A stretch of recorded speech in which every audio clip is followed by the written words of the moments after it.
Afara'aitum ma tahrusun. Apa yang kamu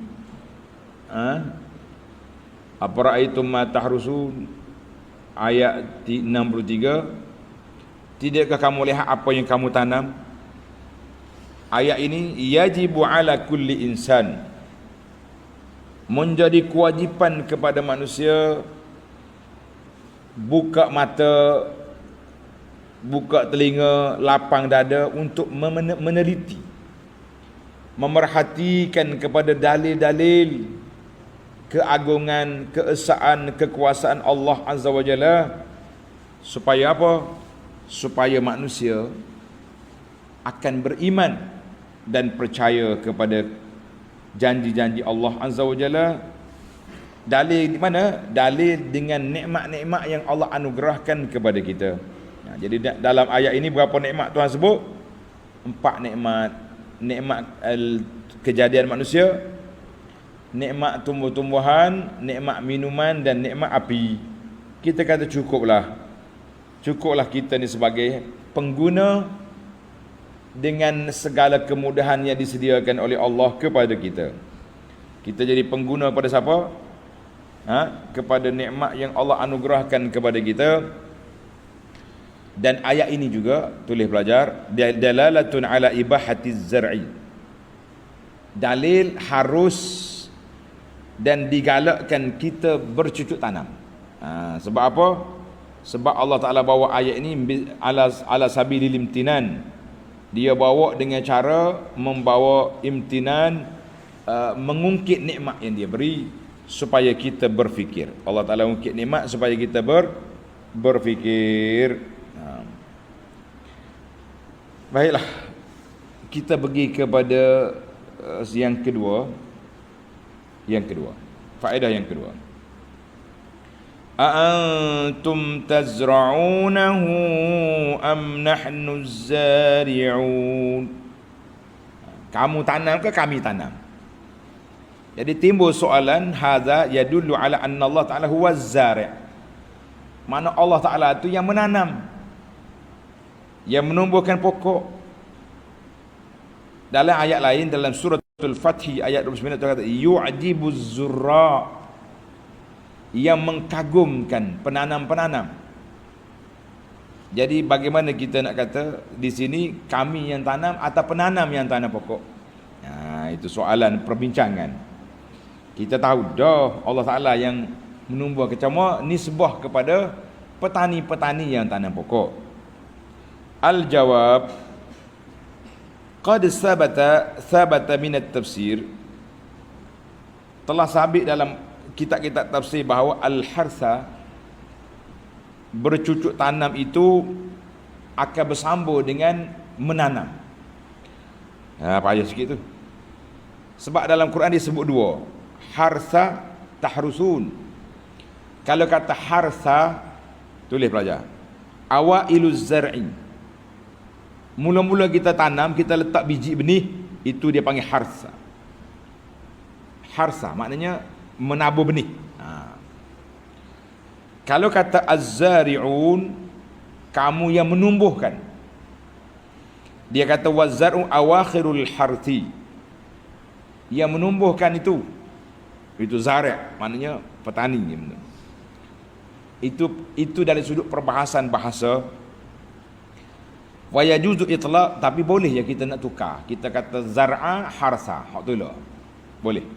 Tapi dari sudut seninya begitu, ada perbezaan. Lakin qauluhu ta'ala yu'jibu zurra, kenapa Allah sebut dalam ayat Al-Fath 29 mengkagumkan penanam-penanam? Dia tak kata yu'jibul hurras, yu'jibu al-hurras, mengkagumkan orang yang menabur benih. Dia kata sebab orang tabur benih, dia tak tahu lagi hidup ke tidak. Betul tak? Kita baru letak benih, kita pun tak tahu pokok ni hidup ke tak hidup, pokok ni akan berbuah ke tidak, kita tak tahu. Tetapi apabila pokok dah mengeluarkan buah, sayurnya keluar, pokoknya besar-besar tu dah keluar buah, maka yu'jibuz zurra, Allah kata mengkagumkan penanam-penanam sebab pokok dia telah berhasil. Karena itu orang wanita isteri tu dia kata fa'tu harsakum. Kamu pergi ke tempat menanam kamu tu. Sebab apa? Sebab itu permulaan nak letak benih. Jadi tak jadi, wallahu alam. Kalau jadi dia mula mabuk, jadi tu. Mabuk dah dia. Kemudian lepas pada mabuk 9 bulan pula baru kurang-kurang keluar anak. Jadi ada dua jauh jarak tu, jauh perjalanan tu. Maka kita boleh kata Allah Taala yang menanamkan pokok. Tapi tidak dinamakan Allah Taala tu zari', ya zari'. Jangan buat doa Asmaul Husna, tidak kata ya zari'. Kalau kita nak doa ya zari' izra'is syajar, wahai Tuhan yang menanam, tumbuhlah pokoklah. Jangan buat lagi, jangan kata lagi tu. Tidak boleh. Kan? Yang kita katanya Allah Taala yang Maha berkuasa. Jangan duk panggil Tuhan tu dengan nama-nama yang tidak sabit. Tapi sifat dia nya zari'. Az-zari' maknanya Allah Taala yang menumbuhkan. Itu kuasa Allah. Baik, kita berpindah kepada faedah yang ketiga. Boleh belajar faedah yang ketiga. Afara'aitumul ma'a alladhi tashrabun. Tengoklah kepada air yang kamu minum. Jadi sampai kepada ayat yang berikutnya lah.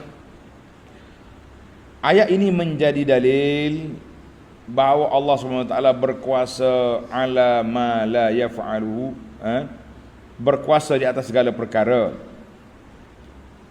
Sebab Allah Ta'ala sebut, kalau aku nak, boleh je aku jadikan air itu masin. Boleh kalau aku nak. Tapi Allah Ta'ala tak buat. Cuma dia sebut menunjukkan kuasa dia. Kalau aku nak boleh. Tapi Tuhan tak buat untuk orang minum air itu masin. Dia buat untuk simpan ikan-ikan dalam laut. Kita dah bincang panjang dulu. Ketika bincang kenapa laut masin, kenapa air tawar, air sungai tawar. Kenapa? Sebab apa laut dia masin, air sungai tawar. Air keruh tu tak sedap bincang lah tu. Air warna keruh tu kalau kita bincang juga susah. Ini musim-musim pilihan raya ni kau waktu air keruh belaka tu. Nak kata apa dah. Baiklah. Sebab air sungai dia duduk dalam lingkungan kita. Belakang rumah kita sungai, dalam kampung kita sungai lalu kot ni. Jadi sesuai untuk kita nak guna, nak makan, nak minum, nak mandi air sungai. Tapi laut tu, laut orang tak ada sungai, tak ada laut di tengah kampung, tidak ada. Kampung naik atas laut, dia duduk di laut dia besar. Buat air dia masin sebab apa? Sebab dalam laut ni banyak hayawan, makhluk-makhluk yang mati dalam tu. Kalau laut dia tawar macam kita, air dia jadi busuk. Tapi dengan air masin itu dia terkawal. Kemudian air pula dia berombak, dia gerak. Sebab apa dia bergerak? Kalau tak bergerak dia jadi pun dia rusak. Sebab itulah kata Imam Syafi'i, inni ra'aitu wuqufal ma'a yufsiduhu. Aku tengok kalau air tak bergerak, rusak. Manusia ni pun kalau tak aktif, lemah. Nak kena aktif, nak dapat ilmu musafir, mengembara sana sini. Itu dipanggil pengembaraan itu menjadi jadi apa? Jadi satu proses kematangan dan juga proses untuk keluar daripada kerusakan.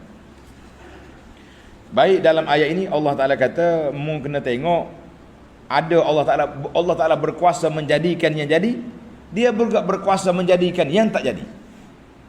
Seperti Tuhan katakan aku nak aku jadikan air laut ni, tapi tak. Macam dalam surah As-Sajdah ayat 13 Tuhan kata walau syi'na la'ataina kulla nafsin hudaha. Kalau aku nak, aku jadikan manusia ni semua dapat petunjuk, tak ada hak kafir. Tapi Tuhan tak buat. Dalam surah Al-Baqarah ayat 253 walau sya'allahu maqtatala allazina min ba'dihim. Kalau Allah Ta'ala nak, manusia ni tak berkelahi sama dia, tak balas sama dia. Tapi dah apa boleh buat. Takdir Allah Ta'ala kita ni berbalah. Mari pula si penjajah meninggalkan demokrasi, habis berkelahi habis. Musim ni musim angkat bendera ni, anak murid tak kenal guru, anak murid tak hormat kepada kita, tak ada dah. Oh, kalau kita tegur dia kenapa duduk sini, ustaz jangan cakap banyak, ini ijtihad saya. Ui, ijtihad pilih warna tu ijtihad.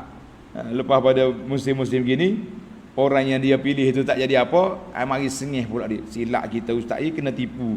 Dia panggil kena kencing, macam-macam istilah yang dibuat. Kita kata biarlah, musim ni orang nak ngaji Quran mari, nak bagi nasihat-nasihat dia tak dengar, dia tak peduli dah. Dan dia jawab, oh, ini ijtihad saya, ijtihad lah, apa nak buat. Jadi jadi Allah Ta'ala sebut ini, kalau aku nak aku jadi manusia satu, tak ada warna, tak ada apa, tapi Tuhan tak buat, maka itulah takdir Allah SWT. Kita berfikirlah dengan akal yang waras, kita berfikir dengan pemikiran yang baik, kita berkelahi 2-3 hari, tapi perpanjanglah berputusnya silaturahim, berputusnya ukhuwah dengan sebab pacak bendera di hadapan rumah kawan. Apa nak buat? Fikir-fikirlah. Ni sekarang ni orang tak pacak bendera di rumah orang, ustaz, dia pacak bendera dalam Facebook dia. Dia tukar dia punya status, dia tukar dia punya gambar picture. Kita kata kalau kita nak berdakwah, kita tahu kita ni berkawan dengan semua orang. Jadi musim-musim begini tak payah dia tunjuk-tunjuk sangatlah, tak payah tunjuk sangat. Lebih-lebih lagi kalau kita nak tunjuk sokongan kepada orang-orang yang ada dalam kumpulan itu anti Islam yang terang-terangan, kita ingat panjang lagi hikayat kita di hadapan Tuhan nanti insya-Allah. Baiklah. Mari kita sambung ayat kita. Faedah yang keempat, lau nasha'u ja'alnahu ujajan falaula tashkurun. Allah kata kalau aku nak jadikan air itu masih boleh. Jadi oleh kerana aku tak jadikan air masih untuk kamu minum, falaula tashkurun, hendaklah kamu bersyukur. Jadi timbul soalan ulama, dia kata apa? Timbul soalan. Tuan-tuan tanda soalan ni menarik perbahasan dia. Dia kata kenapa dalam afara'aitum ma tahrusu Allah Ta'ala tak sebut falaula tashkurun. Mu tengok pokok-pokok patut kamu syukur. Kenapa dia tak sebut? Tapi bila sampai kepada ayat air ni, afara'aitumul ma'al ladzi tashrabun, lau nasha'u ja'alnahu ujajan falaula tashkurun. Timbul soalan kenapa dalam ayat tanaman tak suruh bersyukur, tak sebut. Bukan tak suruh, Allah tak sebut bersyukur. Kenapa dalam ayat air disuruh bersyukur? Tengok perhati Quran tu. Soal li'annahu lam yaqul 'inda dhikri at-ta'am asy-syukru. Tuhan tak sebut syukur dalam ketika menyebut tanaman. Dalam air sebut, jawab dia, tulis pelajar. Jawapan yang pertama, Tuhan tak sebut ada ni takulun wa takuluna wa tashkurun. Mu makan kamu syukur, tak. Tapi dalam air dia kata tashrabun wa tashkurun. Mu minum, naklah kamu bersyukur. Maknanya sesuai dengan ayat. Sebab dalam bab tanaman Tuhan tak kata mu makan. Tak sebut. Dia sebut sumber makanan kita tanaman. Tuhan tak kata makan. Tapi oleh kerana di sini disuruh makan, at-tashrabun, maka sesuailah disebut tashkurun. Dia panggil tanasuk. Susunan ayat tu comel. Tashkurun, tashrabun, tashkurun. Mu minum, kamu syukur. Kan dalam hadis Nabi kata, di antara orang bersyukur tu iza syariba fahamidallah. Bila kamu minum, kamu kata alhamdulillah, itu syukur. Satu. Yang kedua, sebab yang kedua tidak disebut, anna fil ma'kul, ketika Allah Ta'ala sebut tentang makanan, dia kata tahrusun, kamu tanam, mu yang bercucuk tanam. Jadi tak payahlah kita sebut syukur, itu munasabah lah. Tapi oleh kerana dalam bab air Tuhan kata nahnu, kami yang turunkan, kami yang turunkan hujan, bukan dengan usaha kamu. Betul, jelas ke tidak? Tanam kita kena usaha, kena menyangkul, kena buat batas, tabur benih. Tapi air tak boleh nak buat apa kita. Allah turunkan air, kita tak ada bekasnya. Cuma sampai kita ni kita proses lah daripada air. air bercampur-campur tu masuklah dengan ubat. Maka sesuai dia kata, oleh kerana tanaman tu kamu yang usahakan, tapi dalam bab air ni kamu tak ada apa-apa, kamu tunggu air turun je semata-mata nikmat daripada Allah, maka Allah Taala sebut falaula tashkurun, hendaklah kamu syukur. Dua.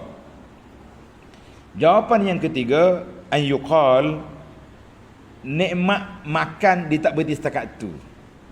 Tak ada orang makan saja tak minum. Biasanya bila kita makan, kita sudah dengan minum. Betul tak?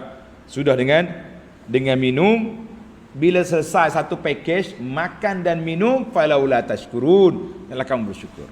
Jadi bukan makna makan tak payah syukur, tetapi setelah lengkap nikmat maka kamu bersyukur. Baik, kita ambil yang kelima. Yang kelima, apa raitumun nar, api pula. Api pula, ayat 71.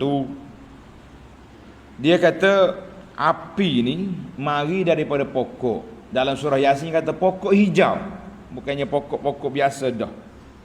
Pokok ni, ini menunjukkan bahawa tak betulnya pandangan orang yang mengatakan sebab-sebab itu memberi kesan dengan tabiat dia semata-mata. Tak.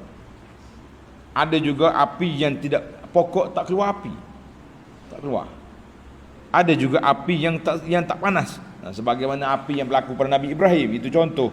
Kan? Tuhan kata kuni bardan wa salaman ala Ibrahim. Jadi kita mengatakan bahawa Allah Subhanahu Wa Taala beri kepada kita api yang mari daripada pokok, maka kita mengatakan semua benda tu dengan sebab. Tapi tak boleh kita berpegang dengan sebab semata-mata. Kita kena sandarkan kepada ini sebab, tapi yang memberikan segala perkara ini Allah Azza wa Jalla. Sebab saja tak boleh. Maka kata di ulama tadabbur, an-nar min akbaril ma'un, api ini di antara nikmat yang besar, sebab manfaat dia banyak. Maka janganlah kita tengok api dunia lupa api akhirat. Tulis itu. Siapa tengok api dunia, ingatlah dia kepada api akhirat yang 70 kali ganda, 69 kali ganda lagi daripada api dunia. Allahu Akbar.